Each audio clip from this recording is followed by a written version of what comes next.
Question answer. ये बताओ कि नारद मुनि जी को नैष्टिक ब्रह्मचारी कहा गया है।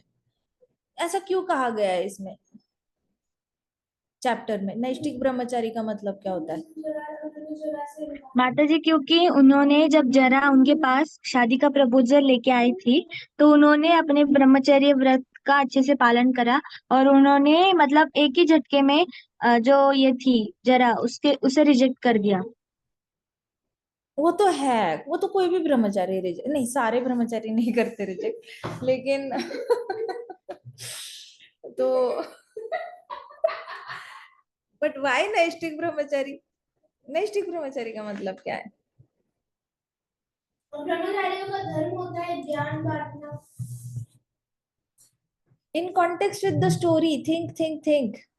माता जी, उन्होंने जो है सिर्फ जरा को रिजेक्ट ही नहीं किया, बट उसे एक मार्ग भी बताया, क्योंकि वो मतलब पूरी तरीके से फ्रस्ट्रेटेड थी। तो उसे कोई तो ऐसे चाहिए था जो उसके फ्रस्ट्रेशन को कम कर सके।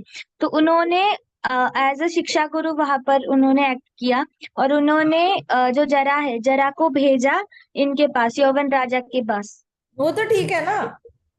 नैष्टिक ब्रह्मचारी का मतलब क्या है? उनको नैष्टिक क्यों कहा गया है? ब्रह्मचारी भी तो कह सकते थे, नैष्टिक क्यों कहा गया है? भक्ति सिद्धांत सरस्वती महाराज को नैष्टिक ब्रह्मचारी क्यों कहा जाता है? ऐसे तो बड़े सारे ब्रह्मचारी हैं हमारे पास, तो इन लोगों को नैष्टिक ब्रह्मचारी क्यों कहा जाता है? सुखदेव गोस्वामी जी को नैष्टिक ब्रह्मचारी कहा जाता है, वाई?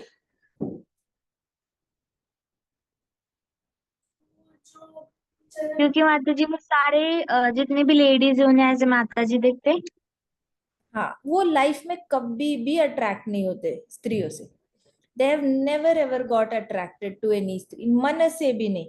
जैसे कहते हैं ना कि मन में भी किसी के बारे में सोचना, वो मन से भी दे डोंट कंसिडर स्त्री एज बॉडी। उनके what makes them different is कि वो स्त्रियों को देखते तो उनके अंदर आत्मा देखते हैं। तो उनको इतना दिखता है कि यह आत्मा तो किसी जन्म में पुरुष थी, किसी अभी इस जन्म में स्त्री का शरीर लिया है, अगले जन्म में वापस पुरुष का शरीर ले सकते हैं, या फिर किसी भक्त का शरीर ले लेंगे, या फिर गोलोक में जाके गोपी बन सकते हैं।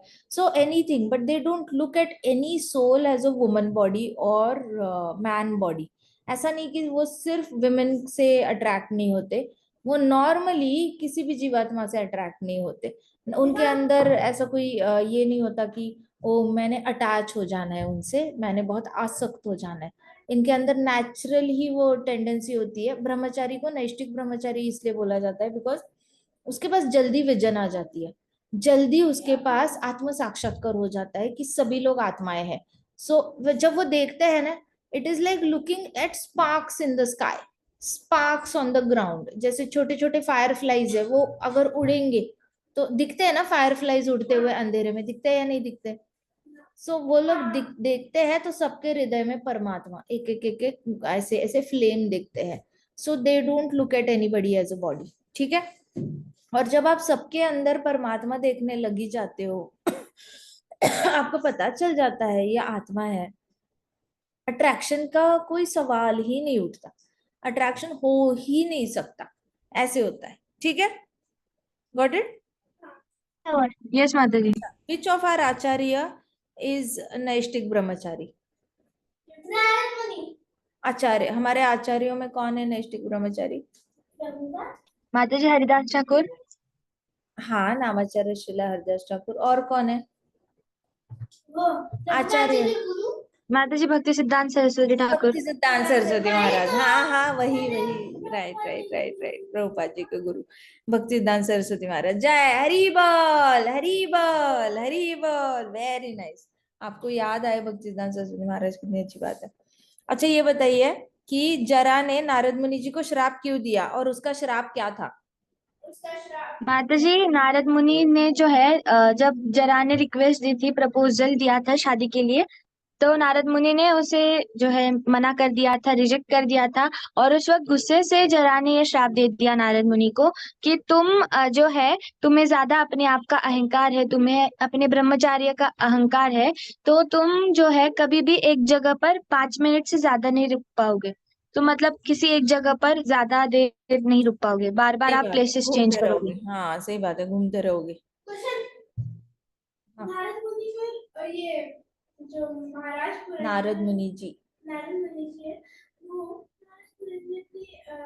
कथा कैसे बता रहे थे? वो संस्कृत में बता रहे हैं ना, उनके जल्दी खत्म हो जाते हैं संस्कृत श्लोक, दे आर शार्प ना। We are reading in English तो हमें टाइम लगता है, संस्कृत में जल्दी जल्दी गा कर हो जाता है। अच्छा, अच्छा, नारद मुनि जी का एक ही बिजनेस है, वो क्या है? परिणाम पाठ। हरे नाम लेना। हाँ, भगवान की ग्लोरिफिकेशन गाना, भगवान के गुणगान गाना, एक ही है भगवान का, ए वन बिजनेस। तो प्रभुपाद कहते थे our business is to glorify Krishna, we are in a Krishna conscious business, कहते कि हम, हमारा एक ही बिजनेस है कृष्णा कॉन्शियसनेस, और कोई बिजनेस नहीं है। सो ये जब हमें पता होता है ना इन माइंड कि I am into a Krishna conscious business, तो आप हर चीज आप कृष्णा कॉन्शियसनेस के आसपास ही करते हो, भागवतम के आसपास करते हो, Bhagavad Gita, you are really not interested in your anything else other than krishna। so आप जो भी कर रहे हो, अगर आप अपने आप को याद दिलाते हो I am in the business of Krishna consciousness, I am in the business of Krishna consciousness, तो आपका हर काम कृष्णा कॉन्शियस हो पाता है, अपने आप ही भक्ति योग कर्म योग फॉलो होता है। ठीक है, अब ये बताओ कि जरा का जो श्राप है वो नारद मुनि जी के लिए ब्लेसिंग कैसे है? क्योंकि माता जी वो ज्यादा से ज्यादा भगवान का नाम, मतलब जहां पर भी लिया जा रहा है वहां पर वो भगवान का नाम का श्रवण कर सकते हैं। सही बात है, जहाँ पे भी अभी ज्यादा से ज्यादा जगह पर अलग अलग भक्तों को विजिट कर सकते हैं, और हर जगह जाकर भगवान के बारे में, अलग अलग मंदिर विजिट कर सकते हैं और भगवान के नाम सुन सकते हैं, कथा सुन सकते हैं। सो उनके पास ऑप्शंस काफी खुल जाते हैं। ठीक है, अच्छा,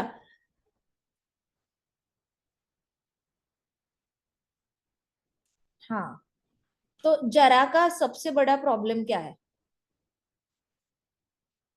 इसका सबसे बड़ा प्रॉब्लम है कि वो खुद को ब्यूटीफुल समझती है, पर कोई उसे ब्यूटीफुल नहीं समझता, फिर कोई उसे शादी नहीं करता। और उससे अच्छा, वृंदा ने बताया हमें कि जरा की सबसे बड़ी प्रॉब्लम है कि वो अपने आप को ब्यूटीफुल समझती है, लेकिन कोई उससे विवाह नहीं करना चाहता। इससे जरा की और एक बड़ी प्रॉब्लम निर्माण हो जाती है, कौन सी है वो? कृष्ण। माता जी लस्ट और एंगर। एंगर, एंगर, लस्ट तो है नहीं उसके अंदर, एंगर है। लस्ट का तो चैप्टर में कहीं बात ही नहीं हुई है। सो लस्ट के बारे में नहीं बताया इन लोगों ने। भय और जरा, जरा मतलब बुढ़ापा, लेकिन बुढ़ापा क्रोध के साथ आता है। सो यू आर फ्रस्ट्रेटेड, कोई आपसे विवाह नहीं करना चाहता, आप सुंदर हो लेकिन विवाह नहीं करना चाहते, इसलिए गुस्सा आ रहा है कि आपको ऐसे लग रहा है आप सुंदर हो, बूढ़े हो, लेकिन फिर भी और कोई ये नहीं कर रहा, इंपॉर्टेंस नहीं दे रहा, तो आपको क्रोध आ रहा है। So that is the main problem of जरा, कि उसको बहुत ज्यादा, वो हमेशा क्रोधी रहती है। तो क्रोध होकर वो भय निर्माण करती है, भय निर्माण करती है, भय उस भय के साथ ही जाती है लोगों के बॉडी के अंदर। और जब लोगों के बॉडी के अंदर जाती है तो लोगों को लगता है मैंने अगले जन्म के लिए कुछ करना चाहिए, कुछ करना चाहिए, कुछ अच्छा करना चाहिए। और फिर लोग थोड़ा सा दान धर्म करते हैं, मंदिर जाने लग जाते हैं, but it is too late ना नाउ। लेकिन फिर भी शुरू करते हैं, लेकिन कितना भी लेट हो जाए, अगर हरिनाम लेना शुरू किया तो it is never too late to take हरिनाम।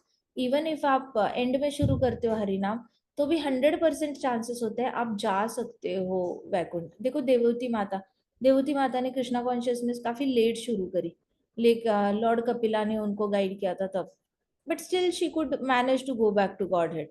सो आपको गुरु कैसे मिलता है, आप कैसे मैनेज करते हो, कैसे पथ पे चलते हो, सिंसियरिटी चलते हो, उस पर डिपेंड करता है, but it is never too late to take Krishna's name.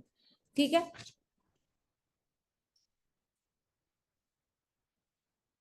अच्छा, प्रजवारह, वारह क्या है? प्रजवारह कौन है? माता जी प्रज्वर जो है वो यौवन राजा का एक और भाई है। और प्रज्वर का मीनिंग होता है कोल्ड, यानी फीवर। फीवर ऑफ डेथ, बोलो।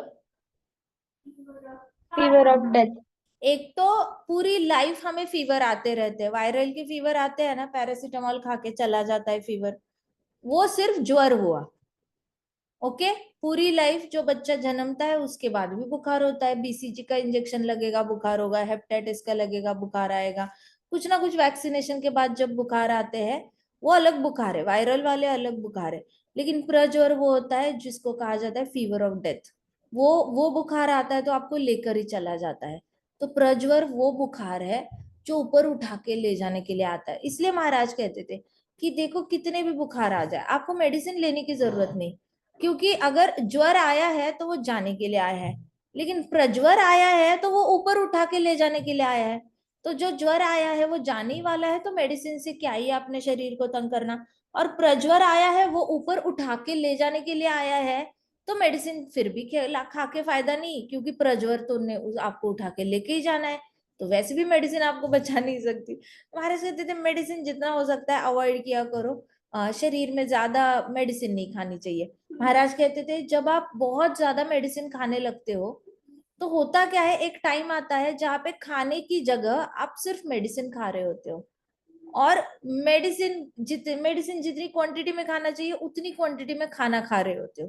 तो आजकल कलयुग में एग्जैक्ट सेम हो रहा है, लोग हॉस्पिटल में एडमिट है, पाइप लगी रहती है, और इतनी सी थोड़ी थोड़ी क्वांटिटी में उनके अंदर पानी से कुछ ना कुछ डाल रहे होते हैं खाना, वो खुद खा नहीं पाते, इतने बीमार होते हैं।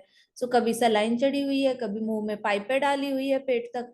सो इतना ज्यादा सब कुछ जा रहा है, तो दवाई जितनी क्वांटिटी का खाना अंदर जा रहा है, और खाना थाली जितनी क्वांटिटी की दवाई जा रही है, सुबह दोपहर शाम कुछ ना कुछ कंटिन्यूस दवाइयां खा रहे हैं, कभी कभी इतनी ज्यादा दवाइयां होती है। So that is the problem. जब आपको दवाई की हैबिट हो जाती है, एक टाइम आता है जहां सामने खाने की प्लेट की जगह दवाई की प्लेट होती है, और दवाई की जगह खाने की प्लेट हो जाती है, तो इतना क्वांटिटी में फर्क आ जाता है। सो प्रज्वर आएगा तो उठाने के लिए आएगा, और ज्वर आएगा तो जाने के लिए आएगा, दोनों टाइम पे दवाइयों को कोई कनेक्शन ही नहीं है। ओके।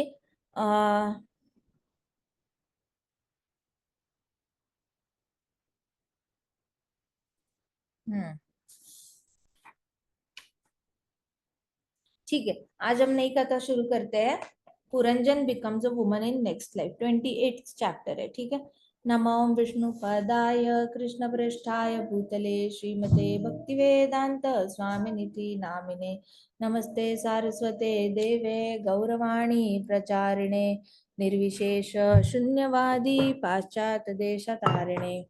ओम अज्ञानतिमिरान्धस्य ज्ञानाञ्जनशलाकया चक्षुरुन्मिलितं येन तस्मै श्रीगुरुवे नमः। श्रीचैतन्यमनोभीष्टं स्थापितं येन भूतले स्वयं रूप कदा मह्यं ददाति स्वपदान्तिकम्। हे कृष्ण करुणा सिन्धो दीनबन्धो जगत्पते, गोपेश गोपिका कान्त राधाकान्त नमोऽस्तुते। तप्त काञ्चन गौराङ्गी राधे वृन्दावनेश्वरी, वृषभानुसुते देवी प्रणमामि हरिप्रिये। वाञ्छाकल्पतरुभ्यश्च कृपा सिन्धुभ्य एव च पतितानां पावनेभ्यो वैष्णवेभ्यो नमो नमः। जय श्री कृष्ण चैतन्य प्रभो नित्यानंद, श्री अद्वैत गदाधर शिवासादि गौरभक्तवृंदा। हरे कृष्णा कृष्णा कृष्णा हरे हरे, हरे राम राम राम हरे हरे। ओम नमो भगवते वासुदेवाय, ओम नमो भगवते वासुदेवाय, ओम नमो भगवते वासुदेवाय। नारायणं नमस्कृत्यं नरं चैव नरोत्तमं, देवीं सरस्वतीं व्यासं ततो जयम् उदीरयेत्। नष्टप्रायेषु भद्रेषु नित्यं भागवत सेवया, भगवती उत्तमश्लोकी भक्तिर्भवति नैष्टिकी। मुखं करोति वाचालं पङ्गुं लङ्घायते गिरिं, यत्कृपासमहं वन्दे श्रीगुरुदीनतारणं। हरे कृष्णा कृष्णा कृष्णा हरे हरे, हरे Ram Ram Ram Hare Hare.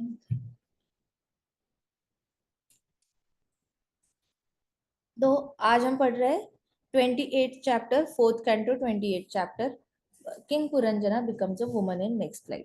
So Narad Muni ji had come to a critical part of his story. Narad मुनि जी अभी लास्ट पार्ट ऑफ स्टोरी पे आए थे, राजा पुरंजन की डेथ के बारे में। अभी तक हमने देखा है कि राजा पुरंजन ने बहुत इंद्रिय तृप्ति में अपना जीवन व्यतीत किया है। सो नारद मुनि जी एक एलिगोरिकल स्टोरी बता रहे हैं। एलिगोरिकल स्टोरी क्या होती है? जब सामने वाले को फिलोसॉफी समझ में नहीं आती ना, सामने वाले को जैसे अगर आप बोलो 2+2=4, तो सामने वाला सोचता है क्यों, वाई 2+2 4 ही क्यों, 2+2 5 क्यों नहीं है, 2+2 3 क्यों नहीं है, मैं 2+2 4 क्यों मानूं? अननेसेसरी आर्ग्यूमेंट्स के साथ आते हैं। तो एलिगोरिकल स्टोरीज आर दो स्टोरीज जहाँ पे सामने वाले को कथा के रूप में समझाया जाता है और उसकी कथा किसी और तरीके से उसको समझाई जाती है। सो नारद मुनि जी राजा प्राचीन बारी को कुछ ज्ञान देना चाहते हैं, लेकिन उनको पता है राजा प्राचीन बारी का माइंड जो है वो ओपन नहीं है, he is not open minded. राजा प्राचीन बारी अभी काफी ऐसे स्टेट में है जहाँ पे उनको उनकी गलतियां बताई तो उनको गुस्सा आ सकता है। तो इसलिए राजा प्रचिनबरी को डायरेक्टली उनकी गलतियां नहीं बता सकते कि हे राजन आप ऐसे कर रहे हो, वैसे कर रहे हो, गलत कर रहे हो, आप ध्रुव महाराज के वंशज हो, आपको ये शोभा नहीं देता, आप ये बंद करो, आपको वेद शास्त्र समझ में नहीं आते, आप गलतियां कर रहे हो, वेद शास्त्रों का नाम लेकर आप पाप कर रहे हो। अगर डायरेक्टली मुंह पे बताने जाते तो राजा प्रचिनबारी थोड़े से डिफेंसिव हो जाते और वो सुनते नहीं नारद मुनि जी की बात। तो नारद मुनि जी ने क्या किया, एक एलिगोरिकल स्टोरी बनाई, एक नई स्टोरी बनाई जिसमें उन्होंने डिसाइड किया कि मैं इनको राजा पुरंजन की कथा बताऊंगा। अगर नारद मुनि जी ने सीधे मुंह पे राजा प्रचिनबारी को ये सारी चीजें बताई होती तो नारद मुनि जी को राजा पुरंजन अपमान करते और निकल जाने के लिए भी बोलते प्राचीन बारी। इट कैन हैपन क्योंकि वो ऑलरेडी एनिमल किलिंग कर रहे थे। एनिमल किलिंग करने से क्या होता है ना, बहुत ज्यादा आप मोड ऑफ पैशन में होते हो, मतलब रजोगुण में होते हो। तो रजोगुण में दूसरों का अपमान करना, सहजता से अपमान कर सकते हो आप, आपको उसका बुरा नहीं लगता अपमान करते वक्त।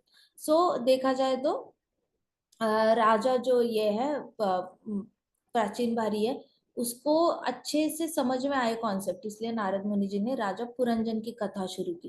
कहते एक समय पे राजा पुरंजन था, वो बहुत ज्यादा जंगल में चला गया, एनिमल किलिंग करने लग गया। तो उसकी पत्नी थी, वो इतनी इतनी नाराज हो गई, वो घर पे आया तो उसकी पत्नी रो रही थी, उसने फटे पुराने कपड़े पहने थे, ज्वेलरी नहीं पहनी थी, इतनी रो रही थी, कह रही थी आप मुझे छोड़ के गए कैसे, आप क्यों गए, ऐसे वैसे करके बहुत रो रही थी। तो वहां पे नारद मुनि जी ने राजा प्राचीन बारी को बताया कि देखो राजा पुरंजन जो है वो एनिमल किलिंग कर रहा है और उनकी पत्नी मतलब भौतिक बुद्धि है, भौतिक बुद्धि है, जो बड़ी नाराज होके बैठी है उसकी बुद्धि कि आप मुझे लेके क्यों नहीं गए, अपने अपना एंजॉयमेंट करने के लिए चले गए और मुझे आप भूल गए। सो इट शोज कि जब आप बुद्धि, आप एनिमल किलिंग करते हो तो आप बुद्धि घर पे छोड़ के जाते हो।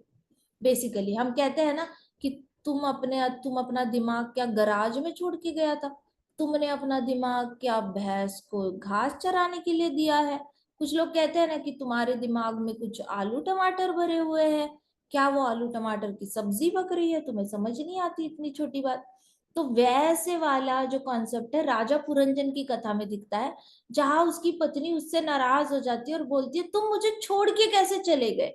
इसका मतलब राजा पुरंजन जो जंगल में जाके इनोसेंट एनिमल्स को मार रहा था, उनकी कुछ गलती नहीं थी, उनके एरिया में जाके उनको डोमिनेट करके बिना वजह उनको मारना। उन्होंने अभी तक गांव वालों को नहीं मारा, उन्होंने गांव में आके कोई कांड नहीं किया जहाँ पे किसी को मारना मारना हो, दहशत फैलानी हो, ऐसा कुछ नहीं किया, अपनी अपनी जिंदगी जी रहे। लेकिन हिरन को भी मार रहा है, हिरन कौन सा मुश्किल क्रिएट करता है गांव वालों के लिए, लेकिन हिरन को मार रहा है, फिर गोट्स को मार रहा है, बकरों को मार रहा है। सो अननेसेसरी ऐसे एनिमल्स को मारना जो कभी किसी को तकलीफ ही नहीं पहुंचा सकते, रैबिट्स को मार रहा है, पिजन्स को मार रहा है, बर्ड्स को मार रहा है। ये लोग क्या तुम्हारा बिगाड़ रहे हैं, क्या गांव वालों का बिगाड़ रहे हैं? मारना है तो चीता मारो, शेर मारो, गीदड़ मारो, जो आके छोटे छोटे बच्चों को उठा के ले जा सकते हैं, गायों के बछड़ों को उठा के लेके जा सकते हैं, हिम्मत दिखाओ। लेकिन इसने ऐसे एनिमल्स को मारना जो नेचुरली किसी को तकलीफ नहीं दे सकते। तो पत्नी नाराज हो गई, मतलब भौतिक बुद्धि जो है वो घर पे छोड़ के गया था, इसलिए ऐसे तमोगुणी काम कर रहा था। सो जो भी इंसान ऐसे उल्टे पुल्टे काम करते हुए दिखते हैं, इसलिए नॉर्मली लोग हमारे इंडिया में ट्रेंडी है, कहते हैं कि ये अपना दिमाग ना बेच के आया है, कहीं बेच के आया है, या इसकी बुद्धि घास चरने गई है भैंस की तरह, ऐसे कहते हैं। सो इंडिया में ये जो प्रोवर्ब्स बने हैं ये कोई हल्के फुल्के ऐसे ही नहीं बने हवा में, बहुत अच्छी गहरी कथाएं हैं इसके पीछे, बस किसी को कथा नहीं पता होती। सो राजा पुरंजन की अभी पत्नी घर पे थी, नाराज होकर बैठी थी। राजा पुरंजन वापस आए, सॉरी सॉरी सॉरी, माफी माफी कर दो, फिर से नहीं जाऊंगा तुम्हें छोड़ के, गलती होगी, ऐसे करके उसको उठाया, अपनी गोदी में बिठाया और उसके बाल सहलाने लगा, सॉरी, उसके आंखें पोंछने लग गया, आंसू पोंछने लग गया, सॉरी गलती हो गई, नहीं करूंगा, ऐसे नहीं करूंगा, ऐसे हाथों को सहला रहा है, बालों को सहला रहा है, ऐसे करके। फिर वो कैसे कैसे सिसकती सिसकती शांत होगी। फिर अभी तो वो क्या, उसने कहा कि मैं लाइफ में कभी एनिमल किलिंग नहीं करूंगा। तो उसकी पत्नी ने एक लक्ष्य प्राप्त कर लिया था, उसने अपने पति को अधर्म के रास्ते से हटाया और एनिमल किलिंग से बचाया। सो एनिमल किलिंग से बचाया, लेकिन राजा का प्यूरिफिकेशन ओवरनाइट तो नहीं होने वाला था, अंदर तो बहुत सारी ये थी उसके तमोगुण था उसके अंदर। तो इसलिए फिर वो उसने वाइफ को बोला, रानी पुरंजनी को बोला, जाओ तुम डेकोरेट होके आ जाओ। तो रानी पुरंजनी गई, अच्छे से स्नान किया, फटे हुए कपड़े चेंज किए, बड़ी सुंदर साड़ी पहनी और बहुत सुंदर सुंदर होकर आ गई। तो सुंदर सुंदर होकर आ गई तो शी इज वाइफ, तो उन्होंने पति को हैप्पी किया, दोनों ने गप्पे लड़ाए बहुत सारे सालों तक, और फाइनली उनको 1110 पुत्र हुए और 110 पुत्रियां हुई। तो इतने सारे बच्चे होने के बाद, नहीं नहीं, 110 पुत्री। सो इससे क्या हुआ, 1220 बच्चे हुए। तो ऐसे करके टोटल बच्चे हुए, लेकिन अब इतने सारे बच्चे थे, ये बड़े हो गए और इनको हर एक को 10 10 10 10 बच्चे हुए। सो काफी सारे बच्चे हुए, तो एक पूरी सिटी भर गई, पांचाल सिटी भर गई। पांचाल सिटी भरने के बाद देखा कि अरे ये सारे, इन्होंने तो ये सारी दौलत जो थी राजा पुरंजन की, ये सारी सबने बांट के ले ली। किसी ने ये नहीं सोचा कि पिताजी को कैसे लगेगा, दादाजी को कितना बुरा लगेगा, कुछ नहीं सोचा, सबने अपना अपना हिस्सा बांट लिया। तो राजा पुरंजन रोड पे आ गए, उनके पास कुछ बचा नहीं, सब कुछ बच्चों ने और पोतों ने अपने नाम पर कर लिया, क्योंकि क्वांटिटी में इतने सारे पोते हुए थे, पोतियां हुई थी, पोते पोतिया, कि इतनी बड़ी जगह है, तो सबकी नसीब में ऐसे छोटे छोटे टुकड़े आए। लेकिन सब लोग अपना अपना टुकड़ा लेकर अपना अपना लाइफ जीना चाहते थे। तो राजा पुरंजन बड़ा स्ट्रेस में आ गया। इतने में क्या हुआ कि ऊपर से राजा चंडवेग आया, गंधर्व था वो, उसने 720 आर्मी लेकर आया, 720 सोल्जर्स की, और अटैक करवाया पांचाल पे। तो अभी ये नारद मुनि जी क्यों बता रहे, वो चाहते हैं राजा प्राचीन भारी को समझ में आ जाए। इतने साल जो राजा पुरंजन ने अपने पत्नी के साथ बिताए और इतने बच्चे किए, तो वो चाहते थे राजा प्राचीन भरी को समझ में आ जाए। उसने भी कई साल ऐसे लगाए हैं अपनी पत्नी के साथ और बहुत सारे बच्चे पैदा करके रखे हैं। सो ये दो मैच करे नारद मुनि जी ने। फिर राजा चंडवेग क्या आना 720 सोल्जर्स के साथ, तो नारद मुनि जी ने प्राचीन भारी को बताया कि देखो, ये 720 सोल्जर्स और कोई नहीं है, 360 दिन और 360 रातें हैं। तो राजा पुरंजन के 360 दिन और 360 रातें कहाँ जा रही है उसको पता नहीं चल रहा, क्योंकि वो टेंशन में आके सारी दासियों को बुलाकर उनके साथ द्यूत खेल रहा है, गेम खेल रहा है, हंसी मजाक कर रहा है। तो जैसे ही आप टेंशन में आ जाते हो, लोग कहाँ भागते हैं, इंद्रिय तृप्ति। आपको मैं बताऊं, जितना भी कलयुग में मॉल भरे रहते हैं और मूवी थिएटर्स भरे रहते हैं, होटल भरे रहते हैं और पब्स होते हैं, डिस्कोज होते हैं, कसिनोज होते हैं, ये सारी चीजें जहां भी भरी होती है ना, ये सारे लोग बिलोंग टू द सेक्शन जहाँ पे उनको आत्मा की परमानंद महसूस नहीं हुआ, आत्मा की शांति ही महसूस नहीं होती। वो अपने ही घर में अशांत रहते हैं, वो अपने ही घर में हैप्पी नहीं रहते। तो हैप्पीनेस ढूंढने के लिए कहा जाता है, उनको कुछ ना कुछ तो मार्ग ढूंढना होता है। थक जाते हैं, वापस आते हैं, मूवी चलो थक गया हूँ, या फिर चलो चलो बाहर चलो खाना खा लेते हैं, बहुत हो गया काम, चलो बाहर चले जाते हैं, चलो पार्टी करते हैं दोस्तों के साथ, हफ्ता भर काम कर लिया, आप सारे दोस्तों के साथ पार्टी, ओ एक महीना हो गया हम कहीं घूमने नहीं गए, चलो चलो फोन करो सारे दोस्तों को, हम घूमने चलते हैं कहीं पे, इस रिजॉर्ट चलते हैं, वो रिजॉर्ट चलते हैं। तो ये सारे लोग, they are all birds flocking with same feathers. मतलब क्या, इन सबको अभी तक पता ही नहीं है कि आत्मिक आनंद क्या होता है, उनको एक्सपीरियंस ही नहीं आया है। तो वैसे इनको स्ट्रेस बर्स्ट करने के लिए ये क्या करते हैं, अलग अलग वेकेशन पे जाते हैं, होटल्स में जाते हैं, रिजॉर्ट में जाते हैं, पब्स में जाते हैं, कसिनोज में जाते हैं, मॉल में जाते हैं, मूवीज देखने जाते हैं, खाना, इतने सारे रेस्टोरेंट जाने के बाद भी उनको लगता है कि अरे और नया रेस्टोरेंट ढूंढते और नया रेस्टोरेंट ढूंढते। सो होता क्या है ना कि अंदर से जब खालीपन महसूस होता है, बहुत खोखलापन महसूस होता है, तो वो भरने के लिए बाहर से एंजॉयमेंट चाहिए उनको। तो वैसे ही राजा पुरंजन अपने अंदर का खालीपन था, डर था और लैक ऑफ हैप्पीनेस थी, तो वो किससे भर रहा था? कई सारी दासियों को बुला के उनके साथ खेलता था, गप्पे लड़ाता था, कैसे वैसे टेंशन रिलीज करने की कोशिश कर रहा था, क्योंकि अटैक कर चुका है ऑलरेडी राजा चंडवीर। तो ऐसे उसके 360 रातें और 360 दिन कहाँ चले गए पता नहीं चला। इतनी सुंदर पत्नी है, उसको छोड़ा और इतनी सारी दासियों के साथ खेल रहा है।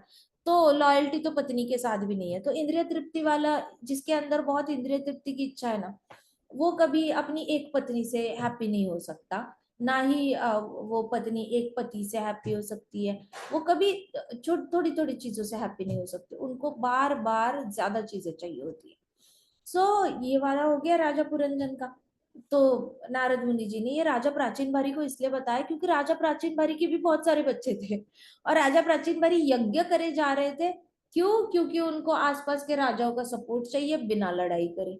उनको चाहिए मेरे पास और ज्यादा जमीन हो, ताकि मेरे पोतों में जब बट जाए तो मेरे पास भी कुछ ना कुछ बचना चाहिए, मेरे पोतों को और मेरे बेटों को भी बड़ी बड़ी जमीन का टुकड़ा मिलना चाहिए। तो राजा प्राचीन बारी बड़ी मेहनत कर रहे थे, इतने यज्ञ कर रहे थे, हर यज्ञ में जमीन का कोई टुकड़ा मांगेंगे, कभी प्लैनेट मांगेंगे, कभी कभी कुछ बड़ी लंबी आयु मांगेंगे अपने लिए, कभी लंबी आयु बच्चों के लिए मांगेंगे। So he was doing everything for the family. पूरा फैमिली, इतनी बड़ी फैमिली करके रखी थी, और यज्ञ में मांगे जा रहे हैं, तो पूरा कर्मकांड चल रहा है, फुल ऑन कर्मकांड चल रहा है। तो राजा पुरंजन की कथा बताकर नारद मुनि जी राजा प्रचिन को याद दिला रहे हैं। ठीक है, अभी आगे कहते हैं कि राजा पुरंजन अभी बूढ़ा हो चुका है। तो बूढ़ा होने के बाद उसको क्या कहते हैं, डर लगने लग गया। तो क्यों डर लगने लग गया? उसको मरने का डर लगने लग गया राजा पुरंजन को। हाय मैं मर जाऊंगा, मैं मर जाऊंगा, मेरा क्या होगा, पत्नी का क्या होगा, मेरे बच्चों का क्या होगा, ऐसे करके उसके अंदर डर लगने लग गया। लेकिन राजा पुरंजन को डर लगने से फायदा क्या? कहाँ ले रहा है हरिनाम, वो तो डर के बाद भी इंद्रिय तृप्ति कर रहा है। इतना बूढ़ा हो चुका है, कोई एनर्जी नहीं बॉडी में, लेकिन उसको इंद्रिय तृप्ति करनी है, बड़े बातें करनी है उसको दासियों के साथ। तो ये प्रॉब्लम होती है बूढ़े शरीर के साथ, इच्छाएं खत्म नहीं होती, लेकिन एंजॉयमेंट करने की फुल ऑन ये रहती है, एनर्जी तो होती नहीं, बेड से उठने की एनर्जी नहीं होती, लेकिन जाना होता है इनको अच्छे से स्नोफॉल देखने के लिए। ऐसे वाला प्रॉब्लम होता है बुढ़ापे में, क्योंकि अंदर डर बैठ जाता है और बुढ़ापा बहुत ज्यादा आ जाता है। तो राजा पुरंजन के अंदर ये आ गया।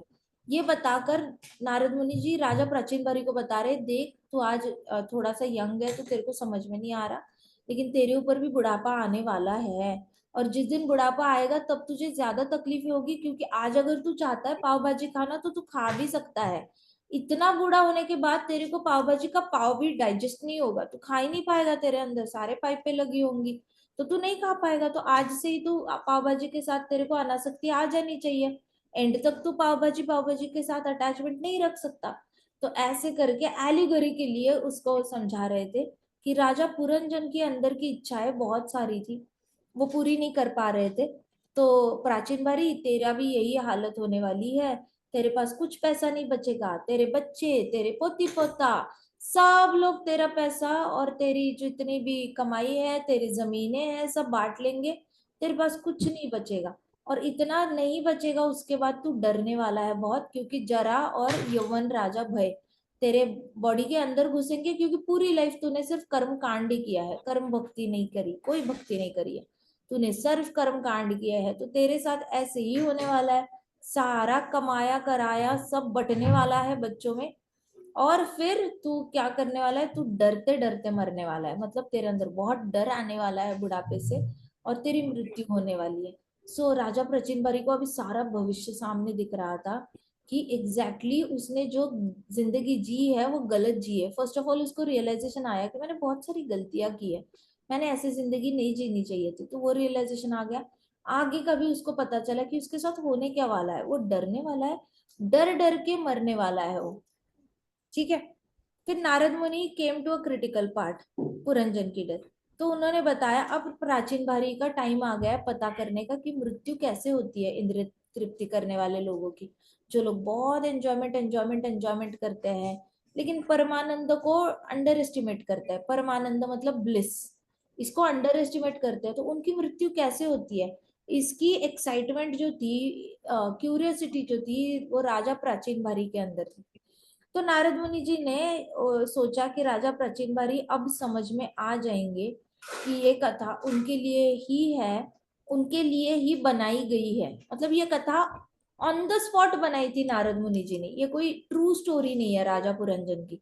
एलिगरी मतलब आप एक इमेजिनेटिव स्टोरी बनाते हो किसी का भला करने के लिए, इसलिए कहते हैं story telling is the best way to make somebody understand whether he is wrong और राइट। तो स्टोरी टेलिंग जो नारद मुनि जी कर रहे हैं, राजा पुरंजन की कथा कोई सच्ची कथा नहीं है, लेकिन फिर भी सच्चाई है, दुनिया की सच्चाई है इस कथा से बताई है, लेकिन राजा पुरंजन नाम का कोई कैरेक्टर एग्जिस्ट नहीं करता। तो वैसे ही उन्होंने बोला, सोचा कि नारद मुनि जी ने अपनी वीणा जो है रिपोजिशन, उनके पास वीणा होती है ना तो बजाने वाली, तो उन्होंने ऐसे कंधे पे उसको रिपोजिशन किया और ऐसे ऐसे करके ना स्ट्रेट बैठ गए, एकदम स्ट्रेट होके बैठ गए, और उन्होंने बोला, ओ किंग, यवन राजा हिज ब्रदर प्रज्वर काल कन्या ओल्ड एज एंड यवन राजा soldiers days and nights that diminish our lives attacked King Puranjan city without mercy।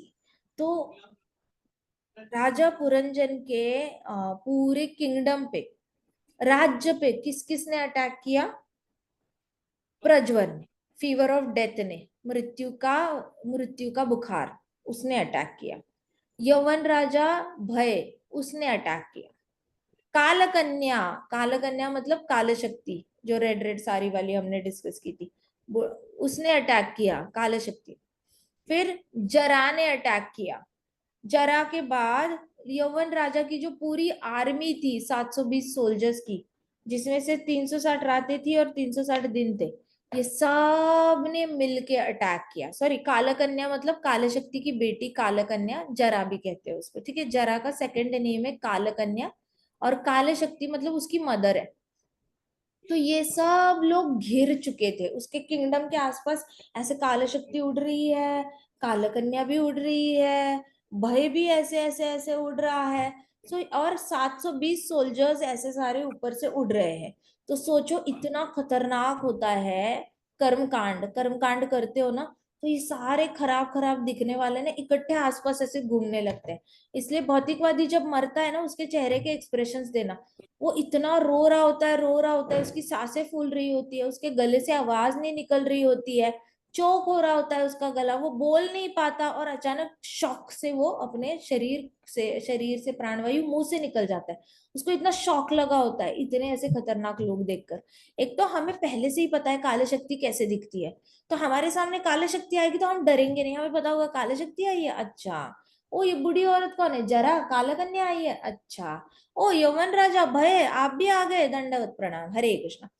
सो हमें डर नहीं लगेगा इन लोगों का। डर भी सामने आ गया तो डिवोटी डरता नहीं है, क्योंकि डिवोटी को पता है डर दिखता कैसे है। काल शक्ति सामने आई तो भी डिवोटी डरता नहीं है, उनको पता है दिखती कैसे है काल शक्ति। काल कन्या जो जरा है उससे भी कोई नहीं डर सकता, तो बुढ़ापा दिखता कैसे है ये भी डिवोटी को पता होता है। So it doesn't make sense कि ये लोग आए हमारे जीवन में, लेकिन भौतिकवादियों को बहुत सहना पड़ता है। उनको ये सब लोग ना आकाश में दिखते हैं और बड़े डेंजरस दिखते हैं, आए ही होते हैं उसका टाइम वेस्ट करने के लिए। तो जो मरने वाला होता है उसको पता चल जाता है कि उसकी मृत्यु आने वाली है। तो इन सब ने पुरंजन की सिटी पे अटैक किया मर्सीलेसली, मतलब कोई दया नहीं दिखाई, कोई भी दया नहीं दिखाई। हर रोज कालकन्या और सोल्जर्स रूथलेसली अटैक करते थे। मतलब जरा और टाइम वेस्ट करने वाले सोल्जर्स, दिन भी वेस्ट हो रहा है, रात भी वेस्ट हो रही, रूथलेस अटैक कहते हैं। मैं एक मनुष्य को जानती हूँ, एक है गृहस्थ, तो उसकी शादी नहीं हुई है, लेकिन वो शायद 53 या 54 ईयर्स के हैं, और उनके पिताजी मुझसे मिले थे, तो वो कह रहे थे कि हमारा जो बेटा है वो पूरा पूरा दिन टीवी देखता है। आजकल वो जो आया है ओटीटी प्लेटफॉर्म, पूरा पूरा दिन टीवी देखता है और पूरी पूरी रात वीडियो गेम खेलता है। सोचो 53 की उम्र में ऐसा शोभा देता है ऐसे सारे काम। लेकिन ऐसे करता है और उसने अपने जीवन में विवाह करने से मना कर दिया है, ऐसे कहा उन्होंने। इससे हमें पता चलता है कि कितना रूथलेस अटैक होता है सोल्जर्स का। 720 सोल्जर्स, 300 से उसके 360 दिन जा कहाँ रहे हैं टीवी देखते देखते, 300 से रातें वो वीडियो गेम खेल रहा है, उसको पता ही नहीं चल रहा। इसको कहते हैं रूथलेस अटैक। और जरा भी अटैक करती है तो लोगों के ऊपर, तो ओवरनाइट लोग, आपने सुना है कभी कभी, ये पहले तो दिखने में बड़े अच्छे थे, अचानक से इतने बूढ़े कैसे हो गए, अचानक से इनके बाल वाइट कैसे हो गए, पहले तो अच्छी तबीयत थी, अभी इतने सुकड़े सुकड़े कैसे हो गए, क्या अंदर से कोई बात खा रही होगी उनको, ऐसे बोलते हैं लोग। तो जरा होती है ना, ओवरनाइट अटैक करती है। ओवरनाइट मतलब कोई ऐसा सिचुएशन क्रिएट करती है जिससे कि इंसान हिम्मत से कोई आगे नहीं बढ़ पाता, उसकी हिम्मत पे अटैक कर लेती है वो। डर जो होता है ना, वो आपकी बॉडी के अंदर नहीं जाता, पहले तो आपके करेज पे अटैक करता है कि अच्छा आपके हाथ में आपने करेज का ये लेके रखा है, गदा लेके रखी है, लो कर लो, मैं अटैक करती हूँ, उस गदा को ही निकाल देती हूँ। वैसे जरा किस पे अटैक करती है, हिम्मत पे अटैक करती है। एक बार इंसान के अंदर से हिम्मत चली गई ना, फिर वो चाहकर भी अपने बुढ़ापे से बाहर नहीं आ सकता या बीमारी से बाहर नहीं आ सकता। आपके अंदर थोड़ी हिम्मत होनी चाहिए बाहर आने के लिए। अगर हिम्मत नहीं है तो you are as good as आपने एक्सेप्ट कर लिया है डेथ को। तो वैसे ही जरा जरा का पहला काम होता है कर्मकांडी लोगों के अंदर हिम्मत पे अटैक करना। तो ये रूथलेस अटैक करती है जरा भी। अब राजा पुरंजन की सिटी जो थी उसमें सांप थे, उन्होंने कई सारा ये करने का कोशिश किया, लड़ाई करने की कोशिश की, मतलब क्या करे, पंचेंद्रिय थे। तो राजा पुरंजन के पंचेंद्रिय थे, 5 इंद्रिय, स्किन हो गया, आईज हो गया, ईयर्स हो गया, नोज हो गया और टंग हो गया, पंचेंद्रिय थे। ये पंचेंद्रियों ने लड़ाई करने की कोशिश की, किसके साथ लड़ाई करने की कोशिश की, बुढ़ापे के साथ, जरा के साथ। कुछ फायदा हुआ क्या, स्किन ने लड़ाई की, स्किन लूज पड़ गई, आंखों ने लड़ाई की, चश्मा का नंबर बढ़ गया, मोतियाबिंद आ गया, फिर नाक ने लड़ाई करने की कोशिश की तो सांस फूलने लग गई, ब्लड प्रेशर हाई होने लग गया, टंग ने लड़ाई करने की कोशिश की, टंग के ऊपर का सलाइवा चला गया, सूखी सूखी होने लगी, ना नमक टेस्ट कर पाता है ना चीनी टेस्ट कर पाता है, टेस्ट ही चली गई टंग से। अब कितना भी तीखा खाता है तो तीखा नहीं लगता, लेकिन पेट में जाके फिर उसको अल्सर हो जाते हैं। जिस जिस इंद्रिय ने, कान ने लड़ाई करने की कोशिश की तो बहरा हो गया इंसान। तो ऐसे करके जरा ने ऐसे अटैक किया तो पंचेंद्रियों ने फाइट बैक करने की बहुत कोशिश की। राजा पुरंजन के राज्य में जो 5 सर वाला सांप है वो और कोई नहीं है, पंचेंद्रिय है। तो ये सांप जो है अपनी पांचाल सिटी को प्रोटेक्ट करने के लिए फिस फिस फिस फिस करके ना लड़ाई कर रहा है। किससे लड़ाई कर रहा है, कभी जरा पे अटैक कर रहा है, कभी काल शक्ति पे अटैक कर रहा है, और फिर किस पे, प्रज्वर पे भी अटैक कर रहा है, जाओ यहाँ से जाओ। तो स्किन बोल रही है कि इसको, बुखार को, जाओ यहाँ से जाओ, मुझे नहीं बुखार होना। नाक बोल रहा है जाओ जाओ, मेरे नाक से गरम गरम हवा आ रही है, नाक से बहुत ज्यादा बलगम निकल रहा है। तो प्रज्वर को बोल रहे जाओ यहाँ से, हम खुश नहीं है, बलगम निकल रहा है, कान में सू सुई ऐसी आवाजें आ रही है, आंखों से कुछ दिखाई नहीं दे रहा, चश्मा पहन के भी नहीं दिखाई दे रहा, जाओ यहाँ से जाओ बोलते हैं, लेकिन नहीं जाता। तो 5 हेडेड स्नेक जो है पांचाल सिटी को प्रोटेक्ट करने की कोशिश करता है, फाइनली बड़ा वीक हो जाता है, मतलब वो इतना कमजोर हो जाता है क्योंकि बाकी लोग उसको बहुत मारते हैं। तो वैसे पंचेंद्रिय कमजोर हो जाते हैं, वो गिव अप करते हैं। एक टाइम आता है जहाँ पे आंखें सूख जाती है, उसके अंदर ड्रॉप्स डालने पड़ते हैं। फिर एक टाइम आता है जहाँ पे बार बार मुंह सूखता है, टंग पे सलाइवा जनरेट होना बंद होता है, इसलिए बूढ़े लोग या फिर थोड़े से जरा जिनकी बॉडी में आ चुकी है वो बार बार पानी पीते हैं, वो हैंडल नहीं कर पाते, उनको बार बार बोला जाता है थोड़ा सा गीला कर लो, अपना मुंह गीला कर लो, पानी पी लो, मुंह गीला कर लो, पानी पी लो। ये सारी प्रॉब्लम आ जाती है। ये सांप जो है ना वो वीक पड़ जाता है, पंचेंद्रिय सारे वीक पड़ जाते हैं लड़ाई करते करते, लेकिन बुढ़ापा खत्म नहीं हो रहा है, बिल्कुल भी काले शक्ति जाने का नाम नहीं ले रही है। और जो टाइम वेस्ट कर रहे हैं दिन रात दिन रात, वो अभी तो देखो हॉस्पिटल में भी टीवी लग गए, हॉस्पिटल में आप मरने वाले हो और आप कर क्या रहे हो, रिमोट कंट्रोल देके आईसीयू में एडमिट हो अच्छे से लग्जरी वार्ड में, और आप टीवी पे चैनल्स चेंज कर रहे हो, स्मार्ट स्मार्ट टीवीज लगे हुए हैं हॉस्पिटल्स में, लोग अलग अलग ओटीटी देख रहे हैं, वहां पे वाईफाई दिया गया है, लो कर लो बात। आप कल भी मर सकते हो, आपका ऑपरेशन अनसक्सेसफुल हुआ, you can die immediately tomorrow. Doctor तो कहेंगे ही कि ऑपरेशन ठीक होने वाला है, क्योंकि उन्होंने पढ़ाई की है। लेकिन जब प्रज्वर आएगा लेने के लिए, कौन बचा सकता है? ना डॉक्टर ना पेशेंट खुद से मर्जी से बच सकता है। सो मरने की कगार पे है, लेकिन 360 दिन और 360 रातें इनकी जा कहाँ रही है पता नहीं। हो सकता है इनके ये 4 दिन हॉस्पिटल में लास्ट दिन हो। तो डॉक्टर नर्स कहते हैं कि इनकी तबीयत जरा खराब है, डॉक्टर ने बोला था इनको घर पे लेके जाओ, लेकिन इनके परिवार वालों ने बोला है नहीं नहीं, आप यहीं पे इनका केयर करना, जब इनका देहांत हो जाएगा हम लेके जाएंगे, हम आपको वार्ड का पेमेंट कर देते हैं ऐसे। अब इनका ये रिश्तेदार जो है बूढ़े, वो कर क्या रहे, हॉस्पिटल में बैठे बैठे देख रहे, टीवी देख रहे, टीवी देख रहे। सो इसको कहते हैं कि इतना ज्यादा अटैक करके आता है, चंड वेग, वेग से इच्छाएं अटैक करती है, वेग, टीवी देखना ही देखना है, अलग अलग कुछ चीजें देखनी ही देखनी, वेग से अटैक करते हैं। 360 दिन 360 रातें, इतना बूढ़ा होने के बाद वेस्ट कैसे हो रही पता नहीं चलता। So king was the city serpent became weak defending the city. City को डिफेंड करते करते पंचेंद्रिय पूरी तरह वीक हो गए। King was optimistic, he was not ready to give up और लीव हिज फैमिली। जो राजा था वो बहुत ऑप्टिमिस्टिक था। ऑप्टिमिस्टिक मतलब हमेशा अच्छा सोचने वाला और अच्छा देखने वाला। मतलब ऐसा नहीं कि वो दूसरों का भलाई देखता है और अपना बुराई देखता है, ऐसे भी कुछ लोग होते हैं जो दूसरों की भलाई देखते हैं और जब अपने बारे में सोचते हैं हमेशा बुराई सोचेंगे। वो बोलेंगे अरे इनका अच्छा हो हमें और क्या चाहिए, बेटी का अच्छा हो हमें और क्या चाहिए, हमारे पेशेंट का अच्छा हो हमें और क्या चाहिए, हमारे दुकानदार का अच्छा हो हमें क्या चाहिए, ऐसे बोलेंगे। और जब अपना आता है, हमारी तो किस्मत ही फूटी हुई है, हमारा तो बेटा ही ऐसा निकला, हमारी तो बेटी ऐसे निकली, हमारे घर में तो शांति नहीं होती।